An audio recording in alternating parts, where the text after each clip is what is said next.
नमस्कार साथियों, आप सभी का बहुत बहुत स्वागत है जी। आज हम क्लास शुरू करने जा रहे हैं।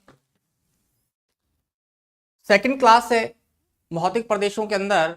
हम इससे पूर्व पश्चिमी मरुस्थलीय प्रदेश के बारे में पढ़ चुके हैं। पश्चिमी मरुस्थलीय प्रदेश के बारे में पढ़ चुके हैं और अब हम बात कर रहे हैं राजस्थान के दूसरे भौतिक प्रदेश मध्यवर्ती अरावली के बारे में। किसके बारे में? मध्यवर्ती अरावली के बारे में। हाँ जी, मध्यवर्ती अरावली के बारे में चर्चा कर रहे हैं। साथ साथ बेटा मैं आपके कमेंट भी देखता रहूंगा। चलिए, हाँ, मोबाइल को ठीक से रख लिया, अब कमेंट देखते रहेंगे। हाँ जी, हाँ, चलिए हम बात करें मध्यवर्ती अरावली के बारे में। देखिए, मध्यवर्ती अरावली मैंने राजस्थान के मैप पर बना रखी है आपके सामने। राजस्थान के मैप पर बनी हुई है और इसका 2 पॉइंट देखो। ये पहले वाला पॉइंट देखिए, ये वाला पॉइंट। इस पॉइंट की हम बात करें तो ये है खेड़ ब्रह्मा पालनपुर गुजरात।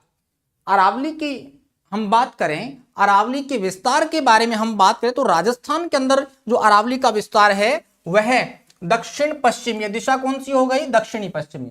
दक्षिण पश्चिम से लेकर कौन सी तरफ भाई? उत्तरी पूर्वी दिशा की ओर है। हाँ जी,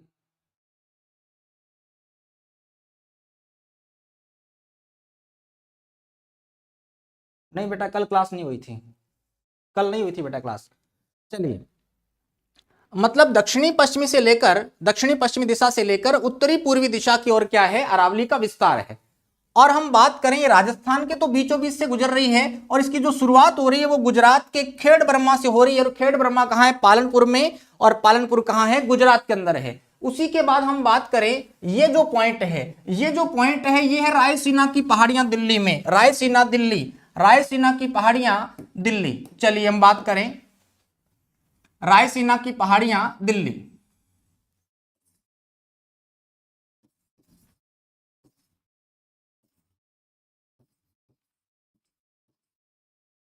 रायसीना दिल्ली, ये इसका अंतिम छोर है, ये वाला रायसीना दिल्ली। यहां तक आपको समझ आया होगा। अब देखिए हम बात करें अरावली के पिता के बारे में। गुजरात के इस तरफ में आपने देखा होगा कि अरब सागर है। कौन सा सागर है भाई? अरब सागर। अरब सागर का विस्तार है। चलिए हम बात करते हैं। और अरब सागर के अंदर क्या है भाई? वेट बेटा, एक मिनट।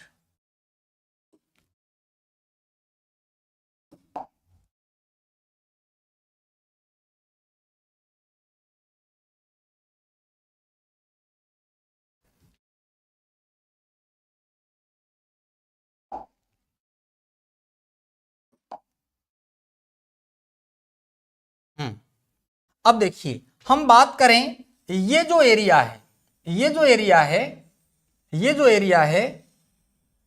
यहां मान लीजिए अरब सागर है। कौन सा सागर है बेटा? अरब सागर है। कौन सा सागर है? अरब सागर है। अब हम बात करें अरब सागर के बारे में तो अरब सागर के अंदर आपको पता होना चाहिए यहां पर एक द्वीप है। उस द्वीप का नाम क्या है? लक्षद्वीप। कौन सा द्वीप है बेटा? यहां पे लक्षद्वीप। छोटे छोटे 36 द्वीप हैं, छोटे छोटे, यहां इस प्रकार से। ये जो छोटे छोटे 36 द्वीप हैं, इन्हीं द्वीपों को क्या बोला जाता है? लक्षद्वीप बोला जाता है। हाँ, वेरी गुड इवनिंग बेटा, वेरी गुड इवनिंग। हाँ, इन्हीं जो छोटे छोटे द्वीपों को क्या बोला जाता है? लक्षद्वीप। और ये सागर कौन सा है? अरब सागर है। सागर कौन सा है? अरब सागर। ये अरावली का पिता है। अरब सागर, अरब सागर अरावली का पिता कहलाता है। क्या कहलाता है? अरावली का पिता, फादर ऑफ अरावली। किसको बोलते हैं? अरब सागर को बोलते हैं। माना जाता है कि जो लक्षद्वीप है, जो अरब सागर के अंदर डूबा हुआ लक्षद्वीप है, ये जो है ये अरावली का ही दक्षिणी भाग है। अरावली की ही पहाड़ियां हैं जो कहां? अरब सागर में डूबी हुई हैं। जो कहां डूबी हुई हैं? अरब सागर में डूबी हुई हैं। चलिए उसके बाद हम बात करें नेक्स्ट अरावली के बारे में। अरावली के पश्चिम के अंदर तो क्या है भाई? पश्चिम में तो मरुस्थल है और पूर्व की ओर क्या है, मैदान है। पूर्व की ओर क्या है, मैदान है। और अरावली पर्वतमाला को हम क्या बोल सकते हैं, अरावली पर्वतमाला को हम महान जल विभाजक रेखा और 50 सेंटीमीटर वर्षा रेखा के नाम से भी जानते हैं। किस नाम से, महान जल विभाजक रेखा या 50 सेंटीमीटर वर्षा रेखा के नाम से भी जाना जाता है। नेक्स्ट हम बात करें अरावली के बारे में, नेक्स्ट पेज पे चलते हैं। देखिए अरावली पर्वतमाला के बारे में कुछ जो महत्वपूर्ण बिंदु है उस पर चर्चा करेंगे।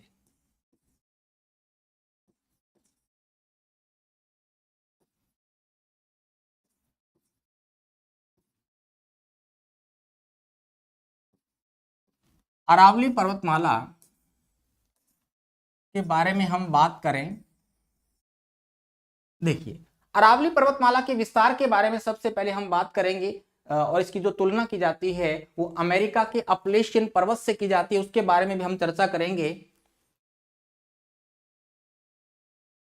हाँ बेटा कल की क्लास मिस थी बेटा, कल नहीं लगाई थी क्लास। देखिए अरावली पर्वतमाला के बारे में देखो, सबसे पहले हम बात करें विस्तार। विस्तार की हम बात करें तो इस मैप पर ही समझेंगे। सबसे पहले अगर विस्तार की बात आए कि पूरा विस्तार मतलब गुजरात से लेकर रायसीना तक कितने किलोमीटर है, कहां से लेकर भाई, गुजरात से लेकर, कहां से चलेंगे हम, गुजरात से चलेंगे और गुजरात से लेकर अगर मैं कहां तक जाऊं, अगर मैं रायसीना की पहाड़ियां दिल्ली तक जाऊं तो ये जो एरिया है, ये जो एरिया है मेरे को कितना किलोमीटर चलना पड़ेगा, तो कितना किलोमीटर चलूंगा भाई मैं, 692 किलोमीटर। कितना किलोमीटर चलूंगा, 692 किलोमीटर कुल लंबाई है अरावली की, ये कुल लंबाई है।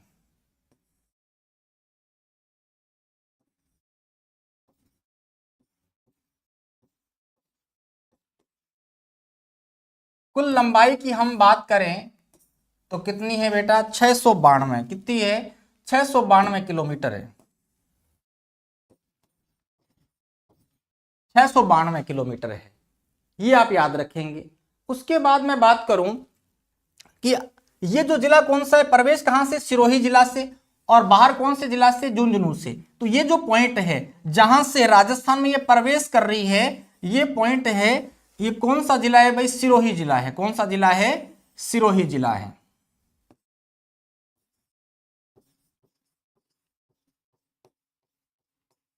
सिरोही आ गया। और ये जो पॉइंट है, ये जो दिशा है, दिशा की बात करें तो उत्तरी पूर्वी आ गई। और ये जो जिले की बात करें तो जिला कौन सा है, झुंझुनू है। जिला कौन सा है, झुंझुनू जिला है। तो आपको ये बात भी समझ आ गई कि जो अरावली पर्वतमाला है वो राजस्थान में जब प्रवेश करती है तो वो सिरोही जिला से करती है, और राजस्थान से जब बाहर जा रही है तो झुंझुनू जिला से जा रही है। कौन से जिला से जा रही है, झुंझुनू जिले से बाहर जा रही है। सभी जो लाइव बैठे बेटा एक तो लाइक करो और साथ में क्लास को शेयर करो, फिर ही आगे पढ़ेंगे अपने। जल्दी से लाइक कीजिए और शेयर कीजिए। चलिए अभी हम बात करें सिरोही और झुंझुनू, ये दो जिले आप याद रखेंगे। और कुल लंबाई कितनी है, 692। अब मैं बात करूं राजस्थान में, अब मैं बात करूं राजस्थान के अंदर लंबाई की बात कर लेते हैं अपने, कि राजस्थान में लंबाई कितनी है। देखिए राजस्थान में लंबाई की हम बात करें तो आप विशेष रूप से ध्यान रखेंगे, इस पॉइंट से शुरू किया मैंने, इस पॉइंट से शुरू करके राजस्थान के अंदर और यहां तक अगर मैं चलूं तो मेरे को कितना किलोमीटर चलना पड़ेगा, 550। कितना किलोमीटर चलना पड़ेगा, 550 किलोमीटर है राजस्थान में। कहां पर, राजस्थान में लंबाई की बात करें, हाँ जी,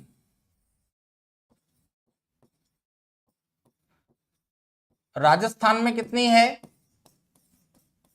550 किलोमीटर। और ये जो 550 किलोमीटर है ये कुल का 80% है। ये कुल का क्या है, 80%। कुल का कितना परसेंट है भाई, कुल का 80% है। कितना परसेंट है, 80%। तो आपको यह ध्यान रखना है 80% है। कितना प्रतिशत है, 80% है, राजस्थान के अंदर है। अरावली की कुल लंबाई की बात करें तो 692 किलोमीटर, खेड़ ब्रह्मा पालनपुर गुजरात से लेकर रायसीना की पहाड़ियां दिल्ली तक। और हम राजस्थान के अंदर बात करें हाँ, तो कुल लंबाई 692 हो गई ना। और राजस्थान के अंदर लंबाई बात करें तो कहां से लेकर, सिरोही जिला से लेकर झुंझुनू जिले तक लंबाई की बात करें तो 550 किलोमीटर। और कुल अरावली का कितना परसेंट राजस्थान में है, तो आप उत्तर करेंगे कितना है, 80% या 80% राजस्थान में विस्तार है। हाँ जी।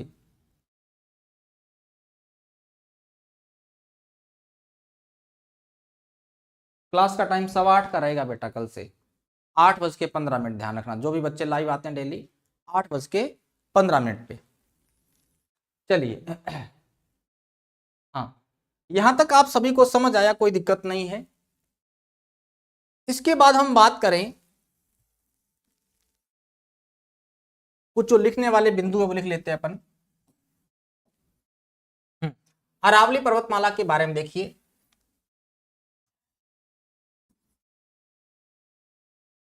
यह प्री कैम्ब्रियन युग की, प्री कैम्ब्रियन युग की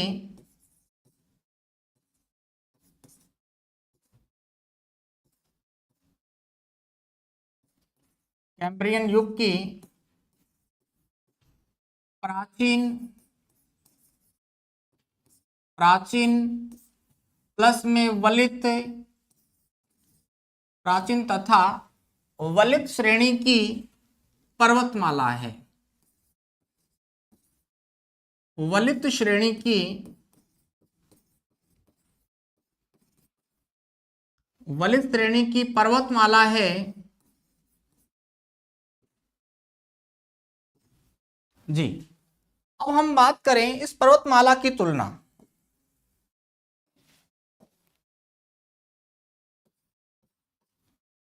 इस पर्वतमाला की तुलना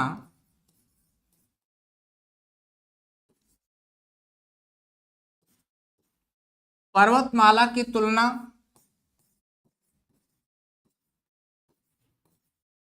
अमेरिका के, अमेरिका के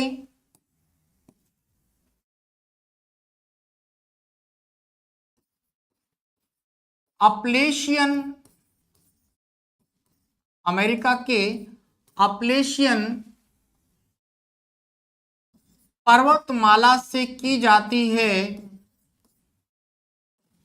अपलेशियन पर्वतमाला से की जाती है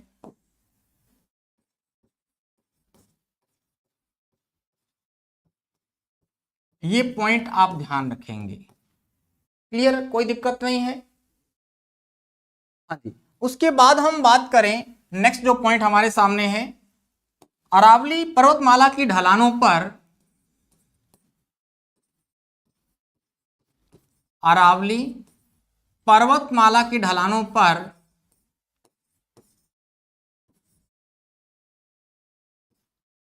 पर्वतमाला की ढलानों पर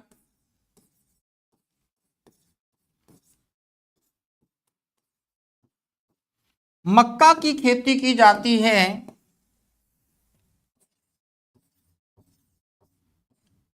मक्का की खेती की जाती है, मक्का की खेती की जाती है।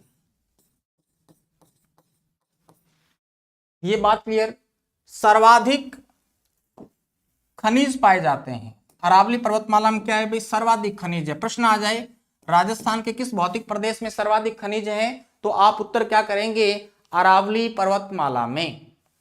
अगर प्रश्न आ जाए कि राजस्थान के किस भौतिक प्रदेश में पेट्रोलियम खनिज सबसे ज्यादा है, तो आप उत्तर क्या करेंगे, पश्चिमी मरुस्थलीय प्रदेश में।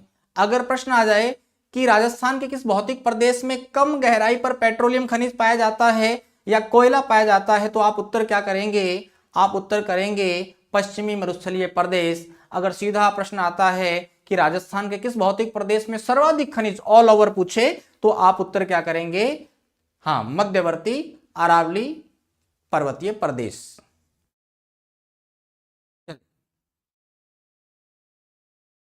हाँ जी, क्या पूछ रहे बेटा। हाँ बेटा, बिल्कुल सभी कोर्सेज चलते हैं, सभी कोर्सेज चल रहे हैं। आप टेलीग्राम चैनल ज्वाइन कीजिए, महिया पाठशाला के नाम से सर्च करेंगे टेलीग्राम पे जाके, तो आपको वहां सारी जानकारी मिल जाएगी और वहां पर ऑफिशियल नंबर भी बेटा आपको मिल जाएंगे, आप उस पर संपर्क करके अधिक जो जानकारी है वो ले सकते हैं। हाँ जी, अभी हम बात करें नेक्स्ट अरावली पर्वतमाला के बारे में। अरावली पर्वतमाला के अंदर सर्वाधिक खनिज पाए जाते। सीधा प्रश्न जैसे मैंने आपको समझा दिया अभी कि पेट्रोलियम खनिज का पूछे तो क्या आएगा और सामान्यतः ऑल ओवर पूछे तो क्या आएगा आंसर। देखिए अभी हम बात करें, चलिए अरावली पर्वतमाला में, अरावली पर्वतमाला में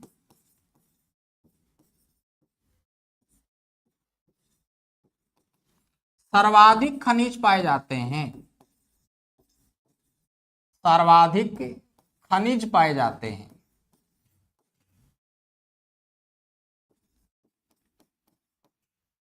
सर्वाधिक खनिज पाए जाते हैं, ये बात भी हो गई। चलिए उसके बाद हम बात करें अरावली पर्वतमाला राजस्थान में, अरावली पर्वतमाला, पर्वतमाला राजस्थान में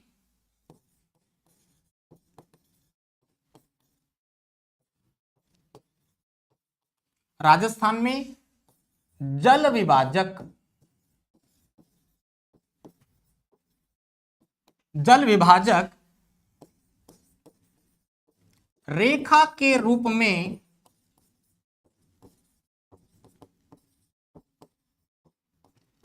कार्य करती है। जल विभाजक रेखा के रूप में कार्य करती है, कैसे इसको समझते हैं अपन, यहां आ जाइए। देखिए जल विभाजक रेखा इसीलिए कहा जाता है क्योंकि ये राजस्थान के जल को दो भागों में बांटती है। कितने भागों में? दो भागों में बांटती है। कैसे? अरावली पर्वतमाला के पश्चिम के अंदर जो भी नदियां, मतलब यहां जो नदियां बहती हैं, ये अरावली पर्वतमाला का कौन सा हिस्सा, कौन सी दिशा होगी? पश्चिम होगी ना।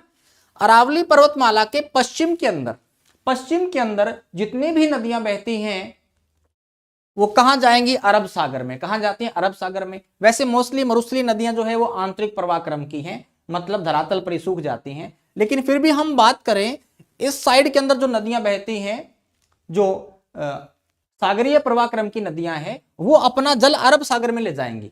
मतलब जो नदी अरावली के पश्चिम में आ गई, जैसे लूणी नदी, पश्चिमी बनास नदी, लूणी नदी, पश्चिमी बनास नदी, ये सब नदियां कहां चली गई?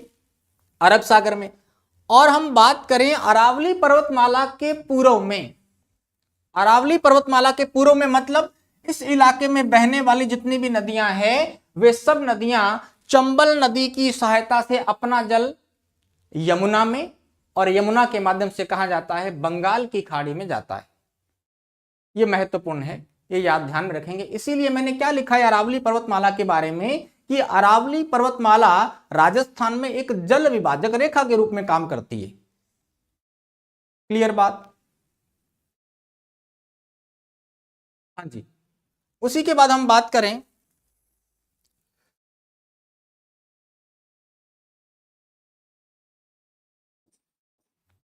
देखिए अरावली पर्वतमाला टेढ़ी फैली हुई है राजस्थान के अंदर, और यह दक्षिणी पश्चिमी मानसून को रोककर अरावली के पूर्वी हिस्से में अच्छी बरसात करवा देती है। लेकिन पश्चिमी मरुस्थलीय प्रदेश के अंदर बरसात अच्छी नहीं होती, क्योंकि जो पवनों की जो एक क्षमता है वो उतनी नहीं रह पाती कि वो पर्वतों को क्रॉस करके किधर आ जाए? पश्चिमी मरुस्थलीय प्रदेश में क्रॉस कर जाए। बहुत कम मात्रा में आते हैं। और अरब सागरीय मानसून बरसात क्यों नहीं कर पाता? देखो इसको भी मैप पे समझना पड़ेगा आपको। देखिए दक्षिणी पश्चिमी मानसून जैसे ही इसके साथ टकराएगा तो यहाँ ये एक अवरोध के रूप में पैदा हो, है ना, अवरोध के रूप में शामिल है सामने, और यहाँ टकराने के बाद यहाँ बरसात हो जाएगी। अब इस साइड के अंदर जो मानसूनी पवने हैं नहीं आ पाएंगे, इसीलिए यहाँ वर्षा कम होती है। और ये जो इलाका है यहाँ पर वृष्टि छाया प्रदेश का निर्माण भी होता है, वृष्टि छाया प्रदेश का निर्माण भी होता है। ये भी बात करेंगे अपने, समझाऊंगा मैं आपको। अब देखिए अरब सागरीय जो मानसून धारा है, अरब सागरीय, देखो दक्षिणी पश्चिमी मानसून की दो धाराएं मुख्य पड़ते हैं अपने। ये तो बंगाल की खाड़ी आ गई, बंगाल की खाड़ी शाखा आ गई, और ये कौन सी है? अरब सागरीय शाखा। ध्यान रखेंगे है दोनों ही क्या? दक्षिणी पश्चिमी मानसून की ही शाखाएं हैं। हाँ, जो प्रायद्वीपीय पठार से या कोने से टकराने के बाद दो शाखाओं में बट जाती हैं।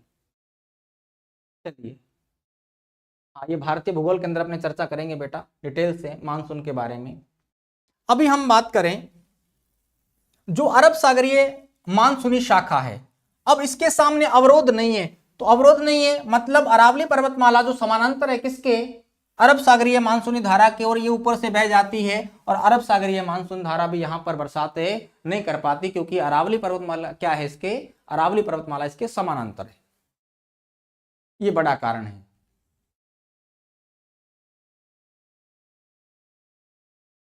हाँ जी, अभी हम बात करें नेक्स्ट,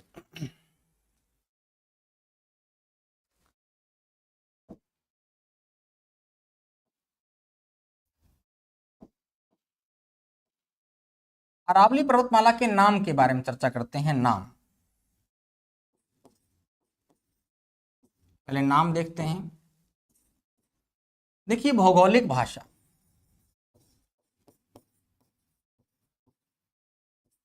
भौगोलिक भाषा के अंदर क्या कहा जाता है भाई, मेरू कहा जाता है। क्या कहा जाता है, मेरू कहा जाता है। उसके बाद मैं बात करूं नाम के बारे में, गुजरात की बात कर लेते हैं। गुजरात, तो गुजरात में क्या कहा जाता है, अरावली। क्या कहा जाता है, अरावली। फिर इसी के बाद मैं बात करूं राजस्थान के बारे में कि राजस्थान में क्या कहते हैं,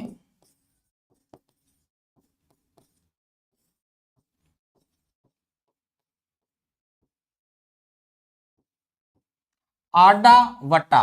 आडा वटा का मतलब टेढ़ा पत्थर, आडा वटा का मतलब क्या है, टेढ़ा पत्थर।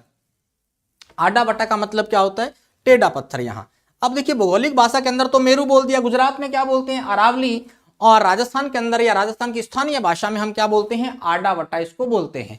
चलिए, अगर इसी के साथ मिलता जुलता प्रश्न आ जाए कि आडावाड़ पर्वत कहां पे है, नेक्स्ट पॉइंट देखिए, नोट लगा के लिख रहा हूं, आडावाड़ पर्वत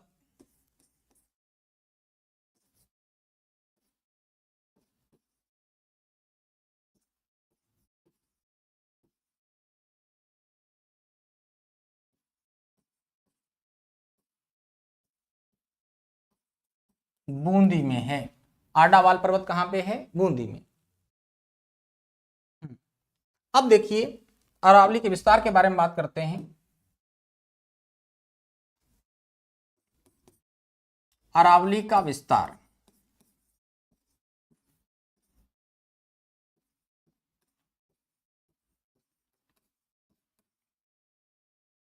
अरावली के विस्तार के बारे में हम बात करें सबसे पहले, तो देखिए अरावली जो है यह राजस्थान के दक्षिणी पश्चिम से शुरू होकर, राजस्थान के दक्षिण पश्चिम से शुरू होकर उत्तर पूर्व की ओर फैली है। विस्तार राजस्थान में, राजस्थान के दक्षिण पश्चिम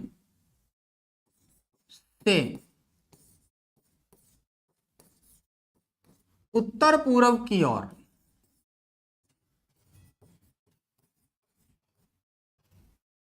किसकी ओर, उत्तर पूर्व की ओर। कहां से लेकर, राजस्थान के दक्षिण पश्चिम से लेकर उत्तर पूर्व की ओर विस्तार है।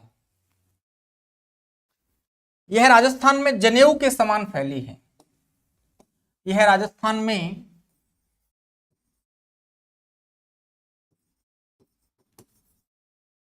यह राजस्थान में जनेऊ के समान,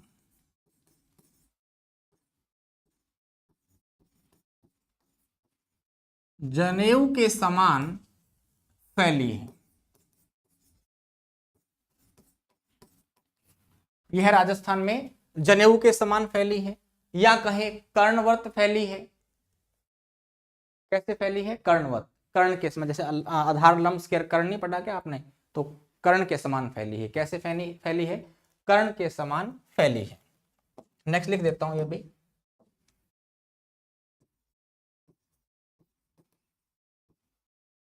राजस्थान में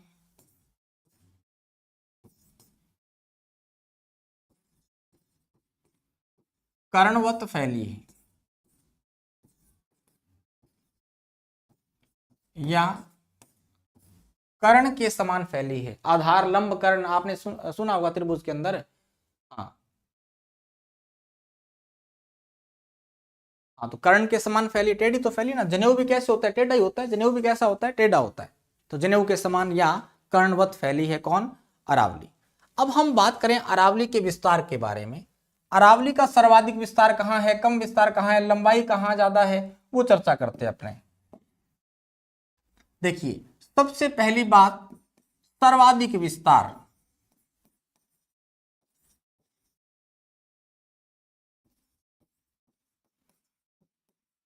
अरावली का जो सर्वाधिक विस्तार अगर आ जाए, विस्तार आ जाए,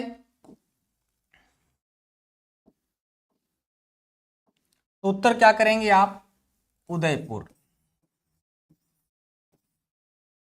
फिर आ जाए सर्वाधिक विस्तार या चौड़ाई, दोनों ही बात आ जाए इसके अंदर, ध्यान रखना, चौड़ाई या विस्तार। फिर आ जाए सर्वाधिक ऊंचाई,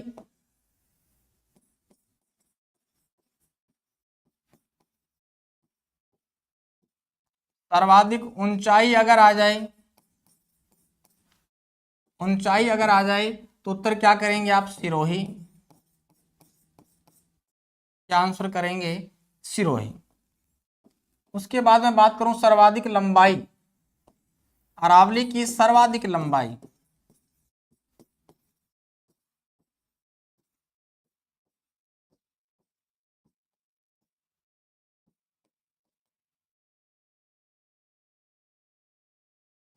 पाली प्लस राजसमंद दोनों जिले आते हैं, पाली प्लस राजसमंद, पाली और राजसमंद के अंदर। हाँ जी। इसके बाद हम बात करें नेक्स्ट, सबसे कम विस्तार, सबसे कम विस्तार या कहें सर्वाधिक कटा फटा क्षेत्र,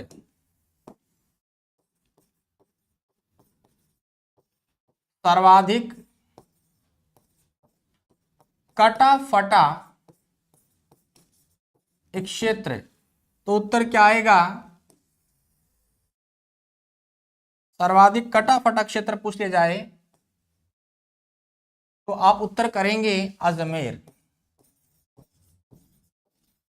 क्या आंसर करेंगे, अजमेर। अरावली का सर्वाधिक कटा फटा जो क्षेत्र है वो अजमेर में है। कहाँ है, अजमेर में। हाँ पूजा बेटा, राधे राधे। अब देखिए कुछ बच्चे इसके अंदर क्या चैट कर रहे हैं आपस में, है ना। मैं आपके लिए समर्पित होकर इतनी मेहनत कर रहा हूं और आप चैट कर रहे हैं, देखिए एक दूसरे से, क्लास में ध्यान ही नहीं है आपका। मैं आपको पूर्ण विश्वास के साथ कह रहा हूं कि इतना शानदार तरीके से मैं आपको पढ़ा के जाऊंगा, हर चीज आपको याद करवाऊंगा, लेकिन आप ऐसे करेंगे तो बताओ क्या होगा आपका।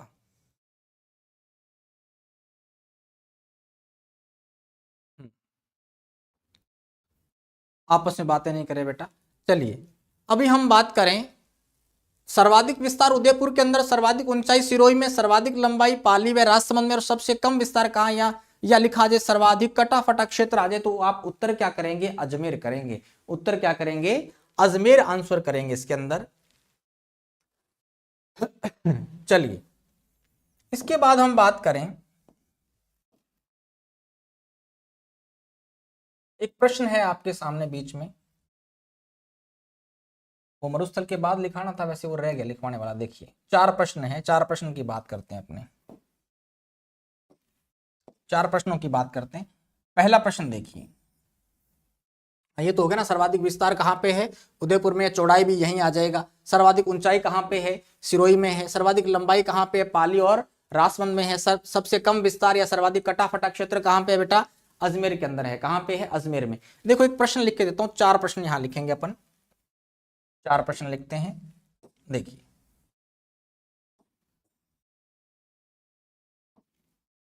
एक नंबर पे देखिए, पहली बात मैंने क्या लिखी, राजस्थान का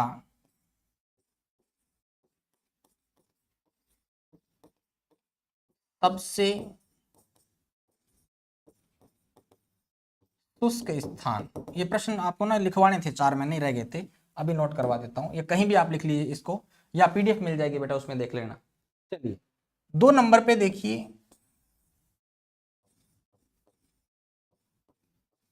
राजस्थान का सबसे कम वर्षा वाला स्थान। सेकंड प्रश्न आपके सामने आ गया। उसके बाद में हम बात करें थर्ड प्रश्न, तीसरा प्रश्न क्या है, राजस्थान का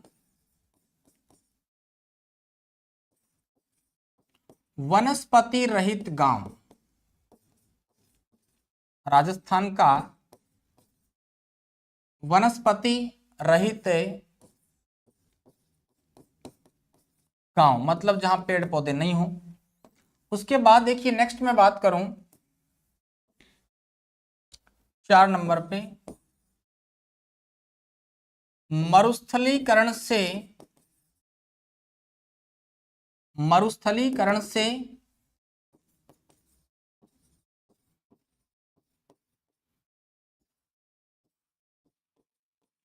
सर्वाधिक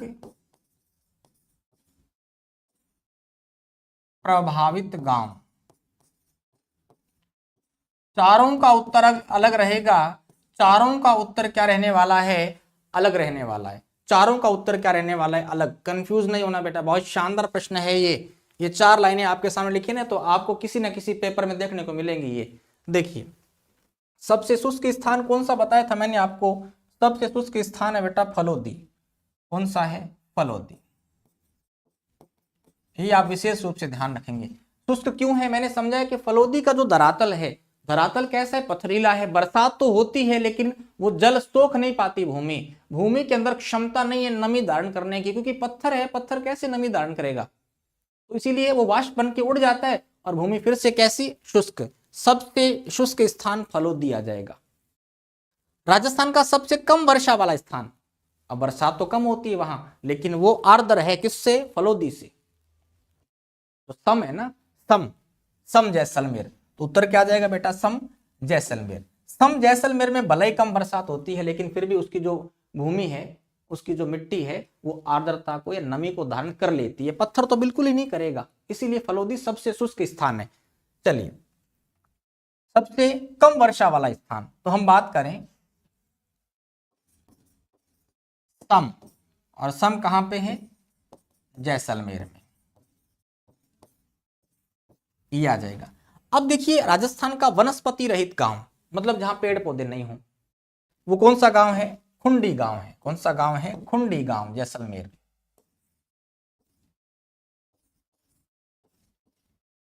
खुंडी गांव कहां पड़ता है बेटा, ये जैसलमेर के अंदर है। जैसलमेर, खुंडी गांव जैसलमेर के अंदर है। खुंडी गांव कहां है, जैसलमेर के अंदर, ये ध्यान रखेंगे। उसके बाद मैं बात करूं मरुस्थलीकरण से सर्वाधिक प्रभावित गांव, ये भी महत्वपूर्ण है, नाचना गांव। कौन सा गांव है, नाचना गांव। नाचना गांव कहां है, जैसलमेर। और जो नाचना है, वो नाचना ऊंट की भी नस्ल है।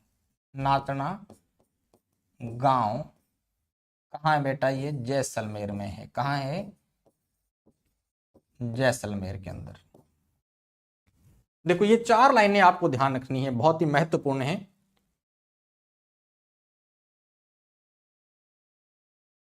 सर मेरी पोस्टिंग जैसलमेर है, कृष्णा कुमारी, हाँ बेटा, बहुत अच्छी बात है। चलिए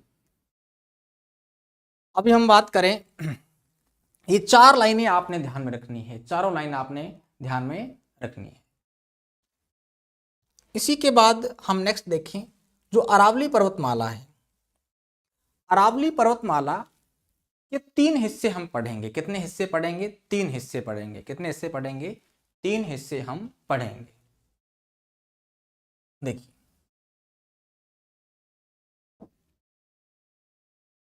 राजस्थान के अंदर जो अरावली है,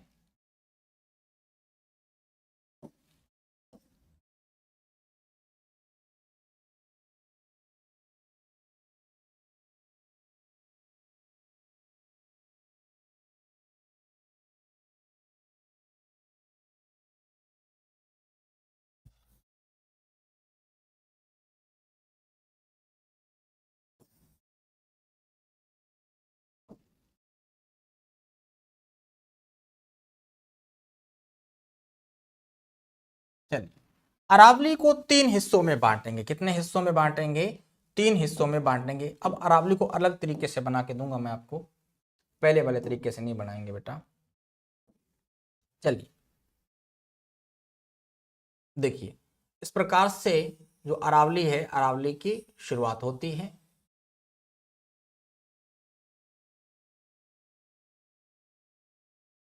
एक मिनट रुकिए, दोबारा से यहां से बनाते हैं।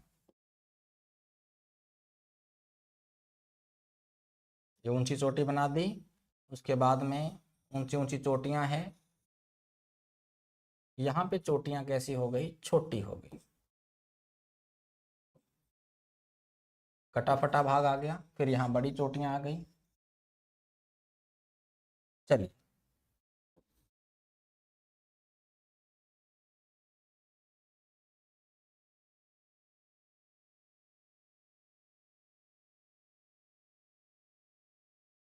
इस प्रकार से जो अरावली है वो हमारे राजस्थान के अंदर फैली हुई है। और इसको मैं कितने टुकड़ों में बांट लूंगा? इसको मैं,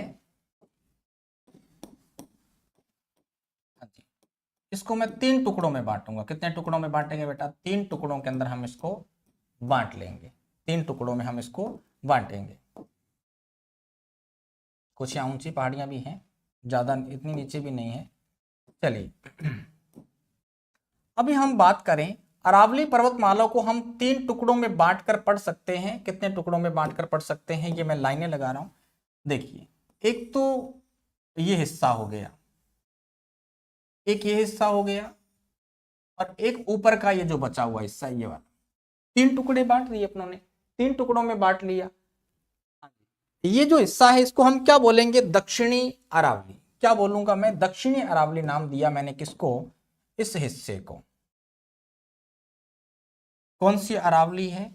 दक्षिणी अरावली। दक्षिणी अरावली नाम दिया। और ये जो बीच वाला हिस्सा है, ये वाला हिस्सा है, इसको मैंने क्या नाम दे दिया? इसको बोला मध्य अरावली। मध्य अरावली। और इसी के साथ ये जो ऊपर वाला खंड है, ये वाला, इसको मैंने बोल दिया उत्तरी अरावली। कौन सी अरावली बोल दिया? उत्तरी अरावली। 3 टुकड़ों में बांटकर हम पढ़ते हैं। कितने टुकड़ों में बांटकर पढ़ते हैं?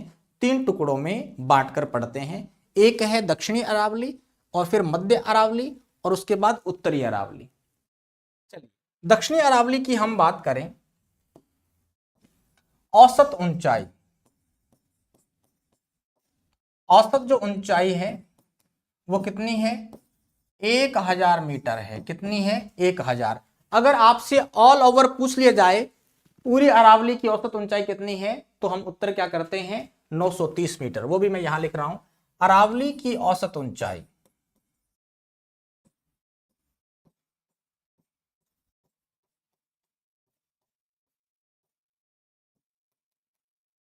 अरावली की औसत ऊंचाई जो है वो कितनी रहेगी बेटा? वो रहेगी 930 मीटर। कितनी रहेगी? 930 मीटर रहती है। कितना रहती है? 930 मीटर रहती है। और दक्षिणी अरावली की औसत ऊंचाई की बात मैंने की तो मैंने कितना लिखा बेटा? 1000 मीटर। कितना लिखा है? 1000 मीटर मैंने बात की है।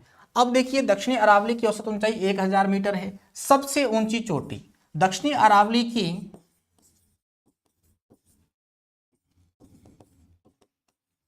सबसे ऊंची जो चोटी है उसका नाम सभी को ध्यान होना चाहिए, गुरु शिखर है। सिंपल सी बात है। कौन सा शिखर है? गुरु शिखर।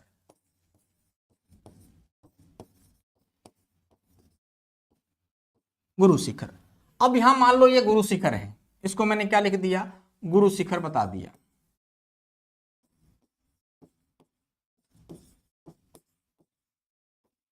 गुरु शिखर कहाँ है बेटा? सिरोही के अंदर है। कहाँ है? सिरोही में। औसत ऊंचाई की मैं, सॉरी, ऊंचाई की बात करूं तो 1722 मीटर है। ऊंचाई कितनी है? ऊंचाई की अगर अपन बात करें, ऊंचाई 1722 मीटर है। कितनी है? 1722 मीटर। 1722 मीटर इसकी ऊंचाई है। अब हम बात करें, ये जो 1722 है, कई जगह आपको 1727 लिखा मिलता है। क्या लिखा मिलता है? 1727। 1727 क्यों लिखा मिलता है भाई? क्योंकि यहां आपके सामने एक मंदिर बना रहा हूं मैं, इसके ऊपर एक मंदिर है, इसके ऊपर क्या एक मंदिर बना हुआ है, और वो जो मंदिर है, मंदिर का नाम क्या है? गुरु दत्तात्रेय का मंदिर। 5 मीटर ऊंचा, 5 मीटर ऊंचा, कितना मीटर ऊंचा? 5 मीटर।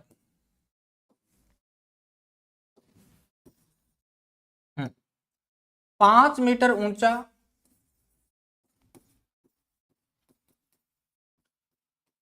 गुरु दत्तात्रेय का मंदिर, गुरु दत्तात्रेय का मंदिर बना है। इसीलिए कई लोग इस मंदिर की ऊंचाई अंदर जोड़ के चोटी की ऊंचाई बताए थे। ऐसा थोड़ी हो सकता है। ऐसे तो मान लो कल को 2 मीटर मंदिर और बना देंगे ऊपर, दूसरी मंजिल 2, 4, 5 मीटर और बना देंगे, तो ऊंचाई की चोटी थोड़ी बढ़ेगी। ऊंचाई की चोटी तो 1722 ही रहेगी। हाँ जी, जितने भी लाइव बैठे हैं बेटा, एक लाइक कीजिए, शेयर कीजिए और कमेंट कीजिए आपको क्लास कैसी लग रही है ना।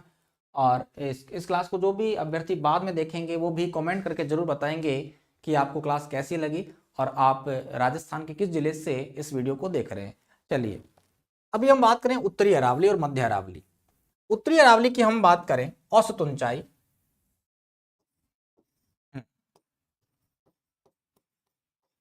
औसत ऊंचाई, औसत ऊंचाई की हम बात करें तो 450 मीटर, और सबसे ऊंची चोटी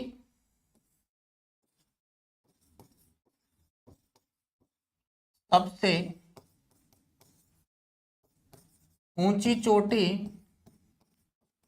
वो कौन सी है? रघुनाथगढ़ है। कौन सा गढ़ है?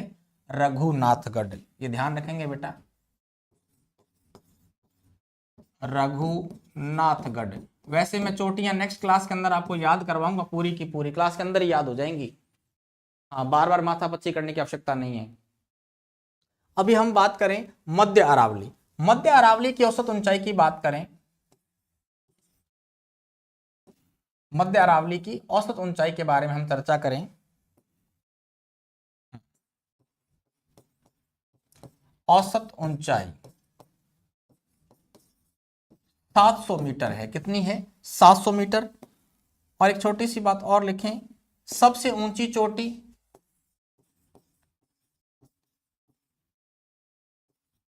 सबसे ऊंची चोटी, शॉर्ट में लिख रहा हूं, ऊंची चोटी कौन सी है? तो है टॉडगढ़। इसको गोरामजी भी बोल देते हैं। टॉडगढ़ या गोरामजी बात एक ही है। टॉडगढ़ या गोरामजी बात एक ही है।